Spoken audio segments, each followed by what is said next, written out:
안녕하세요. 2002학년도 3학년 2학기 화학2 기말고사 대비 수업을 시작하도록 하겠습니다. 이번 기말고사 시험 범위인 4단원 전기화학에 관련된 내용을 엑기스적인 부분만 모아서 만들어 놓은 강의이기 때문에 시험 보기 전에 요거 한번 보고 가면 좋을 것 같아요. 거의 대부분 시험 문제는 요 강의에서 냈다고 보시면 됩니다. 물론 요 강의 내용을 이해하기 위해서는 수업 시간에 했던 프린트 내용이라든지 교과서의 지식적인 내용을 좀 암기해서 혹은 공부해서 이해해서 오는 게 좀 도움이 많이 되겠죠. 그래서 제일 첫 번째로 나온 내용은 금속의 이온화 경향이에요. 금속의 이온화 경향.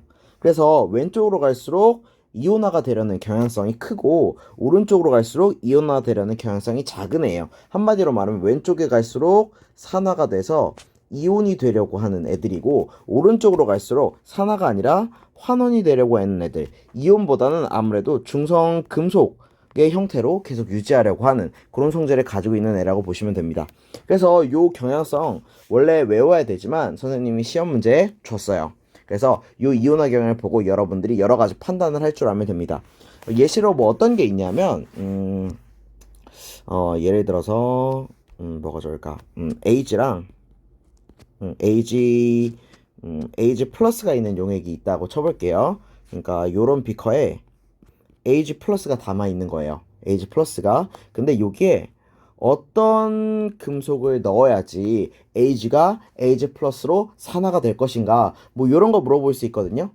그 얘기는 뭐냐면 AG 플러스가 환원이 돼야 돼요. 그래서 AG 플러스가 전자를 만나서 AG가 돼야 되는 그런 반응이 일어나야 되는데, 그러려면 걔랑 짝꿍이 되는 금속은 누가 되어야 되냐면 음보다 환원되려는 경향성이 작은 애가 돼야 돼요. 예를 들면 뭐 구리나 납이나 주석 요런 애들이 있어야지 얘네들이 산화가 되고 대신 은이 환원이 일어나서 은 금속이 만들어질 거기 때문이에요. 이런 식으로 AG가 석출이 되려면 요 금속은 은보다 아무래도 환원성이 낮은, 은보다 왼쪽에 있는 물질은 예를 들면 뭐 K 플러스, K가 K 플러스가 되고 E 마이너스 이런 식의 산화 반응이 일어나는 금속이어야 된다라는 거예요. 이런 식으로 만약에 어떤 물질, 내가 환원시키고 싶어하는 어떤 물질이 있었을 때 그 환원을 시키고 싶다면 대신 산화되어야 되는 물질, 더 왼쪽에 있는 물질을 금속으로 배치시키면 되겠죠.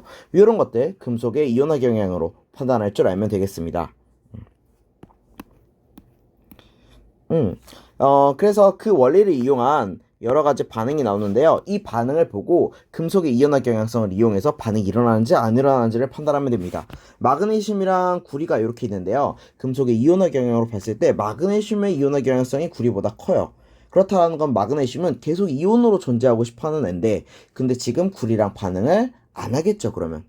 왜냐하면 구리랑 반응을 하면 Mg랑 뭐 CuE 플러스 이런 식으로 반응이 일어나야 될 텐데, 마그네슘 같은 경우는 이온으로 존재하려는 경향성이 구리보다 더 크기 때문에 이 반응은 절대 일어나지 않는다는 소리예요. 그러면 두 번째 볼게요. 두 번째 같은 경우는 Fe 플러스랑 마그네슘인데, 요거 우리 아까 금속의 이온화 경향성에서 Fe랑 마그네슘 볼게요. Fe는 어디 있냐면 오른쪽에, 마그네슘은 왼쪽에. 마그네슘의 이온화 경향성이 더 크죠, 그쵸? 그래서 이걸 보고 마그네슘의 이온화 경향성이 더 큽니다, 철보다. 그렇다라는 건 2번 반응은 마그네슘이 아직 중성 금속이니까 이온화가 될 수 있는 가능성이 더 크겠죠, Fe보다. 그래서 Fe가 환원이 일어나고 Mg는 이온화가 돼서 이렇게 산화 상태가 될 거예요. 요거 금방 해줄 수 있을 거예요. 그리고 3번 같은 경우 Ag랑 Cu 요것도 이온화 경향성에서 봤을 때 누가 더 이온화 경향이 크냐면 오른쪽이 큽니다. 구리가 더 크거든요. 이걸 보고 반응이 일어날 거다라고 판단을 해줄 수 있겠죠. Ag는 환원이, 그리고 구리는 산화가 일어날 거예요. 그래서 이 Ag 플러스는 Ag가 되고 구리는 구리 E 플러스로 이런 산화 반응이 일어날 겁니다. 그래서 요렇게 금속 양이온이 있을 때, 금속 양이온이 있을 때 누가 반응을 하는지. 그리고 두 번째로는 이번에 금속 양이온이 아니라 수소 이온이 될 수도 있겠죠. 금속 양이온 대신 수소 이온이 들어갔다고 생각하면 돼요. 이것도 판단하는 기준은 똑같아요. ZN이랑 H 플러스가 있을 때 누구의 이온화 경향성이 더 크냐면 ZN의 이온화 경향성이 더 크잖아요. 그 얘기는 뭐냐면 ZN은 ZN2 플러스로 산화되려고 하고 있고 H 플러스 같은 경우는 환원돼서 이런 수소 기체가 될 거라는 거 판단해 볼 수 있죠.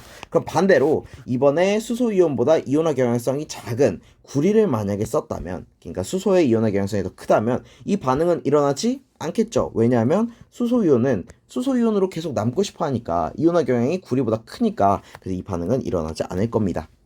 그래서 금속과 금속 양이온이 있을 때 혹은 금속과 수소 이온이 있을 때 반응하는지 여부 여러분들이 그 금속의 이온화 경향을 이용해서 판단할 줄 알면 되겠습니다. 그 다음으로 나오는 얘기는 이제 최초의 화학전지인 볼타전지에 대한 얘기가 나와요. 볼타전지는 그냥 아연판이랑 구리판을 두 개 딱 붙여놓고, 아연판이랑 구리판을 붙여놓고 거기에 물곤 황산이라는 요런 액체를, 요런 수용액을 가져다 놓은 상태에서 이렇게 도선으로 연결하면, 그러면 거기에서 전기 에너지가 발생한다라는 최초의 전지예요. 뭐 여러 가지 단점이 있지만 아무래도 최초의 전지다 보니까 여러 가지 의의를 가지고 있는데, 일단 각 극에서 일어나는 반응을 여러분들이 알아둬야겠죠. 요 그림을 보건대 플러스 극에선 당연히 H 플러스가 전자 두 개를 만나서 H2 수소 기체가 발생하는 걸 여러분들이 확인해 볼 수 있고, 왼쪽에 마이너스 극에서는 아연판이 ZN2 플러스가 되면서 전자 두 개를 내놓고 있는 이런 얘기를 해볼 수 있겠죠. 그래서 마이너스 극에서는 산화가, 그리고 플러스 극에서는 환원이 일어난다. 여기서는 산화가 전자를 잃어버렸으니까, 그리고 오른쪽에서는 전자를 얻었으니까 환원 반응을 일어난다. 이렇게 얘기해 줄 수 있겠죠. 그림을 보고 요 화학식만 세울 줄 알면 될 거예요. 요 정도만 할 줄 알면 됩니다. 대신 볼타 전지에서 문제점이 뭐냐면 이 플러스기에서 발생하는 수소 기체 때문에 무슨 현상이 발생하냐면 분극 현상이 일어난다라는 게 가장 안 좋은 단점이었죠. 그래서 요걸 해결하기 위해서 나온 전지가 다니엘 전지일 거예요.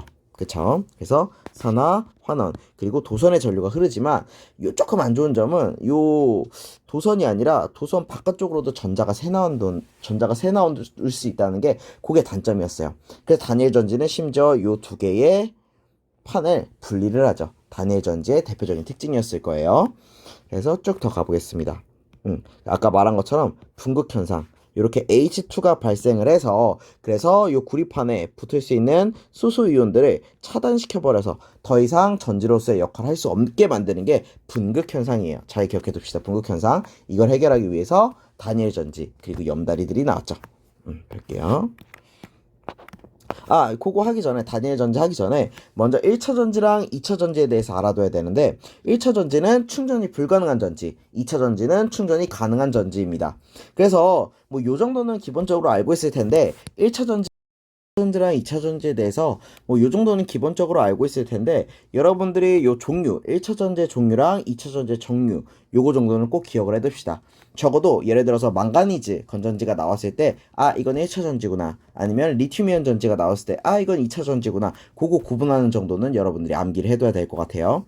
딱 봤을 때 뭔가 구형의 건전지일 거다 같은 것들은 1차 전지고, 뭔가 신형 전지일 것 같다 라고 생각이 되면 2차 전지라고, 뭐 요 정도는 조금 유출해 볼 수 있는데, 정확하게 누가 1차 전지고 누가 2차 전지인지 잘 기억해 둡시다.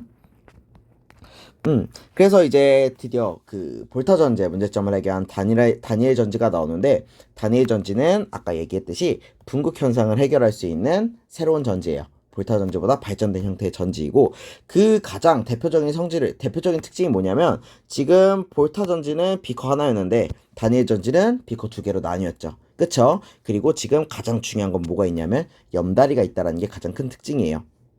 그래서 염다리가 만약에 없다면 두 비커가 그냥 끊어진 상태로 더 이상 회로가 연결되지 않아서 전류가 흐르지 않을 텐데, 이 염다리의 존재로 인해서 회로를 연결시켜주고, 그리고 그러니까 양이온이 많아지는 부분에 음이온을 투입해서 전하균형을, 그리고 양이온이 적어지고 있는 부분에 양이온을 투입해서 전하균형을 유지시켜줘서 회로가 유지될 수 있게 만들어주는 게 바로 염다리예요. 매우 중요한 역할, 다니엘 전지에서 매우 중요한 역할을 하는 게 염다리죠.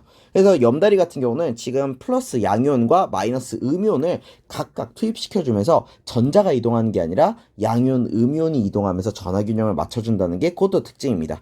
뭐 어쨌든 그래서 다니엘 전지도 볼타 전지랑 똑같이 ZN 마이너스극에서 ZnE 플러스로 산화가 일어난다는 건 똑같아요. 근데 볼타 전지 같은 경우는 플러스극에서 수소 기체가 막 발생을 했었잖아요.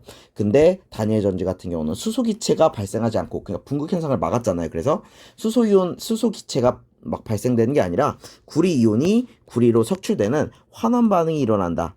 이게 가장 큰 볼타 전지와의 또 차이점이라고 볼 수 있겠죠. 그쵸? 요 화학 반응 여러분들이 기억을 해둬야 될 것 같습니다. 그리고 요걸 가능하게 해주는 게 누구냐면 염다리 때문이다. 염다리 기억해 두세요. 그래서 아까 계속 염다리가 중요하다고 얘기를 했는데 그 염다리의 역할은 전하 균형을 맞춰준다. 그래서 회로를 연결시켜준다. 이게 핵심이었어요.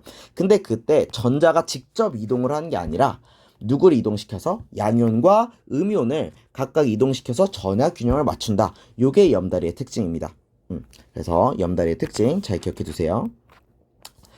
그리고 아까 그 1차 전지랑 2차 전지에 대해서 얘기를 나눴었는데 일단 망가니즈 전지랑 알칼라인 전지는 각각 1차 전지예요. 근데 이 전지들은 처음에 문제점이 좀 많았는데 망가니즈 전지 같은 경우는 아무래도 그 전해질에 염화 암모늄이 들어가거든요. NH4+.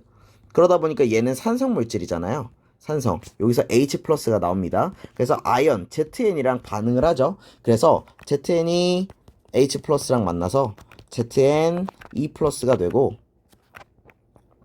그리고 요런 수소 기체가 발생하는 반응이 일어나요. ZN판이 아연판이 깨지게 된다라는 거죠. 그래서 막 전해질이 새고 난리가 나요. 망가니즈 전지의 문제점을 해결하기 위해서 산성 물질이 아니라 산성 물질인 염화암모늄을 염기성으로 바꿈, 염기성 물질로 바꿈. 이렇게 해서 문제를 해결한 게 알칼라인 전지입니다. 얘도 충전이 불가능한 1차 전지예요. 에너자이저가 알칼라인 전지죠. 그쵸? 그래서 이런 1차 전지의 문제점이 굉장히 많았는데 최근에는 어떤 걸 쓰냐면 2차 전지 중에서 리튬 이온 전지를 씁니다. 얘는 매우 가볍기 때문에 핸드폰이나 노트북 같은 데 많이 쓰는 전지이고요. 근데 이것도 전해질이 액체라 좀 위험하거든요. 그래서 그 위험한 액체의 전해질을 쓰지 않고 고분자 물질을 써서 안정성을 확보한 게 리튬 고분자 전지입니다. 이 리튬 이온 전지랑 리튬 고분자 전지는 좀 다른 거예요. 구분할 줄 알아야 됩니다. 그래서 이렇게 화학전지는 다 마무리가 됐고 그 다음에 화학전지 다음에 나온 내용은 바로 전기분해예요. 우리가 원하는 어떤 액체 용액이 있는데 그 용액을 전기적으로 분해를 하고 싶은 거예요. 그러려면 전기 에너지가 가해져야지 물질이 분해될 수 있겠죠. 가만히 있는 애는 그냥 안정해서 가만히 있으려고 하잖아요. 걔를 분해시키려면 에너지를 투입시켜줘야 되는데 그게 바로 화학전지를 이용한 전기 에너지의 투입이에요. 그래서 여기 전지가 필요하죠. 전기분해 같은 경우는. 그래서 NaCl 용융액, NaCl 액체를 각각 플러스극이랑 마이너스극으로 나눌 거예요. 어떤 식으로 나뉘냐면 액체이기 때문에 얘는 Na 플러스랑 Cl 마이너스 각각 자유롭게 돌아다닐 수 있어요. 그랬을 때 Cl 마이너스는 플러스극으로 끌려갈 거고 Na 플러스는 마이너스극으로 끌려갈 겁니다. 그래서 마이너스극에서는 어떤 일이 일어나냐면 뭐 여기 써 있는데 마이너스극에서는 지금 Na 플러스가 전자 하나를 받아서 Na 이렇게 환원 반응이 일어날 거예요. 그리고 플러스극에서는 플러스니까 당연히 마이너스 이온이 끌려가겠죠. 마이너스 이온인 Cl 마이너스가 끌려가서 이렇게 Cl2로 산화가 일어날 거예요. 이런 식으로. 그래서 두 개 이런 식으로 계속까지 맞춰봤습니다. 그래서 플러스기랑 마이너스기에서 각각 어떤 물질이 발생하고 생성물 그리고 각각의 생성물 그리고 각 전극에서 어떤 반응이 일어나는지 플러스극에서는 산화가 마이너스극에서는 환원이 일어나는 거 이렇게 잘 구분해주면 좋을 것 같습니다. 생성물과 어떤 반응이 일어나는지 플러스극이랑 마이너스극에서 이렇게 염화나트륨 용융액의 전기분해 염화나트륨 용융액이 아니라 다른 물질의 용융액이더라도 플러스극이랑 마이너스극에서 어떤 물질이 발생하는지 요거 판단해 줄 수 있으면 될 것 같습니다. 그러면 이제 용융액이 나왔다면 용융액이 아니고 수용액 그러니까 전해질 안에 물이 들어가 있을 때 그때 전기분해는 어떻게 될지 요 내용이 사실 이번 기말고사 범위에서 가장 어려운 부분이에요. 아무래도 예를 들어서 뭐가 좋을까? 이런 거 한번 해볼까? K2SO4 수용액 상태라고 한다면 요 용액에는 누가 있냐면 K 플러스가 있고 SO4 E 마이너스가 있고 그리고 물이 있잖아요. 용융액에서는 요 왼쪽에 두 개밖에 없지만 수용액이라고 하면 오른쪽에 있는 물도 포함이에요. 그래서 물도 이온이 끌려갈 때 같이 수화가 된 상태로 끌려가기 때문에 플러스기랑 마이너스기에 물이 산화나 환원이 일어날 수 있는 가능성이 있는 거죠. 그것들 중에 누가 더 산화가 일어나고 누가 더 환원이 잘 되는지 판단해서 각 극에서 어떤 물질이 발생하는지를 판단해 주면 되는데요. 일단 K2SO4 같은 경우는 이걸로 예를 들어서 생각을 해볼게요. 마이너스 극에서는 누가 반응을 일으킬 수 있냐면 K 플러스랑 H2O가 마이너스 극이니까 전자를 받아서 환원이 일어날 수 있어요.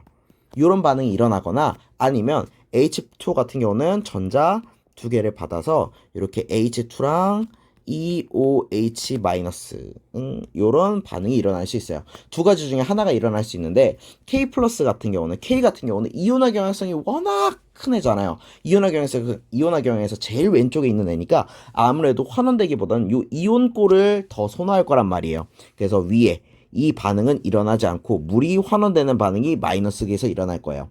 그래서 마이너스기에서 무슨 일이 일어나는지 여러분이 판단하기 위해서는 어떤 애가 더 환원이 잘 일어날지 이온화 경향성을 이용해서 물보다 이온화 경향성이 큰 애 같은 경우는 반응이 일어나지 않는다. 지금 K 플러스 같이 이렇게 이온화 경향성이 큰 애는 일어나지 않는다라고 판단을 해주면 됩니다. 그럼 플러스계에서는 무슨 일이 일어나느냐? 플러스극으로 끌려갈 수 있는 건 SO4E- 이온과 그리고 물이 끌려갈 수 있어요.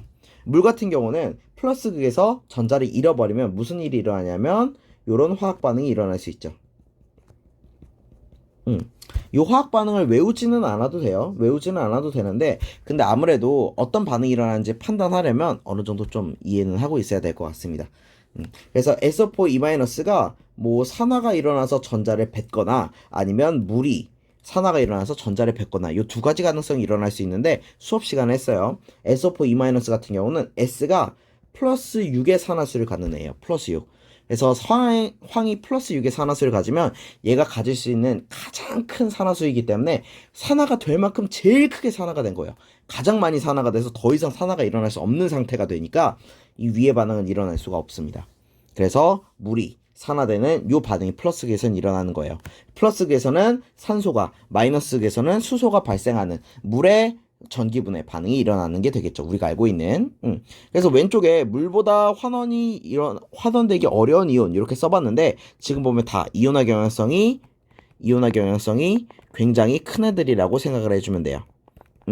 이런 애들이 있으면 환원이 절대 일어날 수가 없어요. 물이 환원이 일어나는 거예요. 아무래도 이온화 경향성이 매우 크기 때문에 환원이 일어나지 않는다. 그리고 물보다 산화되기 어려운 이온, 더 이상 산화가 안 되는 이온 애들 보면 CO3-, PO4-, NO3-, SO4E- 다 얘네들의 중심 원소들을 보면 산화수가 최대예요. 산화수 맥스. 그래서 더 이상 산화가 일어나지 않기 때문에 물이 산화가 일어나는 거예요. F- 같은 경우는 워낙 F는 전기 음성도가 크기 때문에 아무래도 산화가 일어나기가 힘들어요. 어쨌든 얘랑 관련되는 문제는 안 냈으니까 적어도 요 네 가지 이렇게 다원자 이온일 때 산화수가 최대가 돼서 더 이상 산화가 일어날 수 없다. 그래서 물이 대신 산화가 된다. 요거 구분할 수 있으면 될 것 같습니다. 그래서 문제가 이렇게 나올 거예요. 이렇게 나올 거예요. 마이너스 극에서는 수소가 나오기 위해서 어떤 전해질을 써야 될 것인가 전해질의 종류를 쭉 주고 마이너스 극에서 수소 이온을 일으킬 수 있게 하는 전해질 물질은 무엇인가 아니면 플러스 극에서 산소를 만들 수 있게 하는 전해질에는 어떤 것이 있는가 이렇게 골라보라고 하는 문제가 나올 수 있겠죠. 만약에 산소가 나오게 하려면 적어도 음이온은 이렇게 산화수가 최대가 되는 다원자 이온이 있으면 될 것 같고 그리고 마이너스에서 수소가 나오게 하려면 양이온이 이온화 경향성이 매우 큰 애가 되면 수소 기체가 발생할 수 있겠죠. 그쵸? 이런 것들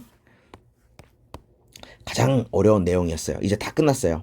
전기분해를 그럼 우리 실생활에 어디서 많이 쓰이냐? 요것도 수업 시간에 그냥 원리는 나중에 뭐 대학교 가서 확인해 보면 좋을 것 같고 그냥 어디에 쓰이는지만 암기해 두라고 했거든요. 이렇게 암기해 두면 됩니다. 금속의 정제에 쓰이고 금속의 도금에 쓰인다. 그 정도만 알아두세요. 원리는 사실 하면 할 수 있는데 아무래도 이제 좀 부담을 없게 하는 기말고사기 때문에 그냥 요 정도만 알아두시면 될 것 같습니다. 그리고 그 다음에 나온 내용은 이제 물의 전기분해인데요. 요거 우리 화학 1 때 이미 했어요. 화학 원때 이미 했고, 물의 전기 분해가 일어나게 하기 위해서는 어떤 전해질을 그때 썼냐면 Na 플러스랑 SO4E-가 있는 황산 나트륨이라는 전해질을 썼거든요. 지금 보면 어때요? SO4E- 산화수가 제일 커요. 산화수가 맥스. 더 이상 산화가 일어날 수 없기 때문에 누가 산화가 일어나냐면 H2O가 산화가 일어납니다. Na 플러스 같은 경우는 이온화 경향성이 어때요? 이온화 경향성이 매우 크죠? 그래서 얘는 더 이상 환원이 일어나지 않고 누가 환원이 일어나냐면 H2O가 환원이 일어납니다. 마이너스 그에서 환원이 일어나서 누가 형성이 되냐면 H2가 형성이 될 거고, 그리고 플러스 그에서 산화가 일어나서 물이 산화가 일어나서 뭐가 형성이 될 거냐면 O2 기체가 나올 거예요. 그거에 대한 식은 뭐 요런 거 있죠. 그리고 여기에서 두 개의 전자를 받아서 EOH- 뭐 요런 식의 산화 반응, 환원 반응 배웠을 거예요. 그랬을 때 각 극에서 몇 대 몇으로 물질이 나오냐 하면 실산기 그렇죠. 여기 같은 경우는 지금 개수 요 지금 환원이 일어나는 부분은 아무래도 4개 전자로 맞춰야 되니까 이렇게 다시 써줄 수 있겠죠.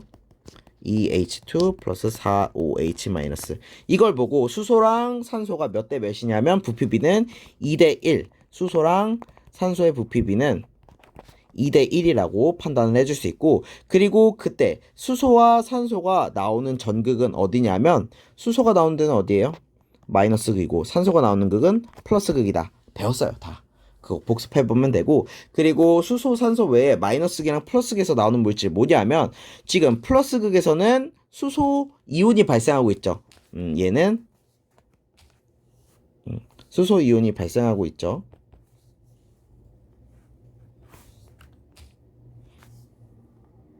수소 이온이 발생하고 있죠. 이걸 보고 우리는 여기서는 산성, 용액의 액성이 산성이겠구나라는 걸 판단해 볼 수 있고, 반대로 요 마이너스계에서는 OH-가 나오니까 얘는 염기성의 액성을 갖겠구나라고 판단을 해볼 수 있어요. 그러면 마이너스계 페놀프탈레인 용액을 뿌리면 그러면 빨간색으로 변하겠죠. 이런 것들 판단하는 거 할 수 있을 거예요. 화학원 때 다 했어요. 복습 한번 해봤고, 그리고 진짜 이제 마지막 슬라이드예요. 수소 연료 전지. 얘 같은 경우는 요즘 최근에 곽강받고 있는 전지 중에 하나인데, 이 수소 연료 전지는 화학 반응식, 요거 여러분들이 보면 돼요. 사실 이 시험 문제 줬거든요. 외울 필요는 없지만 마이너스 극이랑 플러스 극에서 무슨 일이 일어나는지는 알고 있어야 돼요. 마이너스 극에서 수소가 투입이 되고 있죠. 그래서 어떤 반응이 일어나는 거냐 하면 전자를 내놓는 산화 반응이 일어나고 있습니다. 마이너스 극에서는. 플러스 극에서는 전자를 얻고 있죠. 그리고 그때 반응물이 누구냐면 산소예요. 환원이 일어나고 있습니다. 그래서 지금 여기 마이너스 극이죠. 누가 투입이 되고 있어요? 수소가 투입되고 있어요. 그리고 오른쪽은 플러스 극이에요. 뭐가 지금 또 투입이 되고 있냐면 산소가 투입이 되고 있어요. 각각 어떤 물질이 투입되고 있는지 판단을 해주시면 되고요. 그리고 그때 두 수소와 산소가 만나서 뭐가 되냐면 H2O가 되고 있죠. 그래서 여기 생성물은 뭐가 되냐면 공기와 거기에 나오는 물이 묻어 나오는 걸 볼 수 있어요. 그래서 반응물과 생성물이 뭔지 여러분들이 판단을 해주면 됩니다. 투입하는 물질 H2랑 O2죠. 그리고 방출되는 물질은 H2O예요. 그때 이 반응은 델타 H가 마이너스죠. 0보다 작아요. 무슨 반응이냐면 열을 방출하는 발열 반응이다. 그 발열되는 에너지를 이용해서 우리가 여러 가지 에너지로 쓸 수 있는 거죠. 그때 이 반응 물질 중에 이제 수소가 있는데, 수소를 반응물로 쓰기 위해서는 조금 여러 가지 복잡한 사정이 있어요. 첫 번째로 수소는 터지기 때문에 보관하는 방법이 조금 까다롭고, 두 번째로 이 수소를 깨끗한 수소를 반응물로 투입을 해줘야 되기 때문에 어디선가 얻어내야 되는데 그 수소를 얻는 과정이 사실 생각보다 많이 복잡하거든요. 그래서 수소를 얻어내는 방법을 깨끗하게 친환경적으로 얻어내는 방법, 효율적으로 얻어내는 방법을 이 방법이 연구가 되어야지 수소 연료 전지는 조금 더 상용화가 될 수 있을 것 같아요. 그래야지. 그래서 여러 가지 방법들이 나오는데, 우리 프린트에는 빛을 이용해서 빛을 이용해서 분해해서 광분해를 시켜서 수소 기체를 얻는다. 이런 방법도 소개가 되고 있어요. 그런 것들은 한번 읽어보면 될 것 같고, 그래서 수소 연료 전지의 지금 요 그림이랑 반응물, 투입물, 그리고 발열 반응이다. 그래서 그 반응물인 수소를 얻어내는 과정이, 그리고 보관하는 과정이 좀 까다롭다. 요것만 해결되면 수소연료 전지가 좀 각광받는 전지가 될 수 있다. 그 정도만 이해해 두시면 될 것 같습니다. 여기까지가 우리 기말고사 시험범에 대한 요약이었어요. 지금까지 요 선생님 내용들을 쭉 본 친구들은 아무래도 다 만약에 다 이해가 됐다면 기말고사 100점 선생님 예상합니다.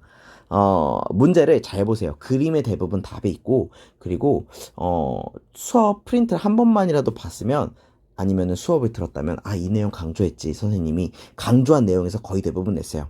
물론, 실제로 수업했던 내용 까먹은 친구들은 지금 이 요약 강의에서 충분히 다 들었다면 풀 수 있는 문제들로 냈으니까, 잘 풀 수 있을 거라고 선생님 생각합니다. 여기까지, 시험 요약이었습니다. 기말고사 좋은 결과 있길 바랍니다. 감사합니다.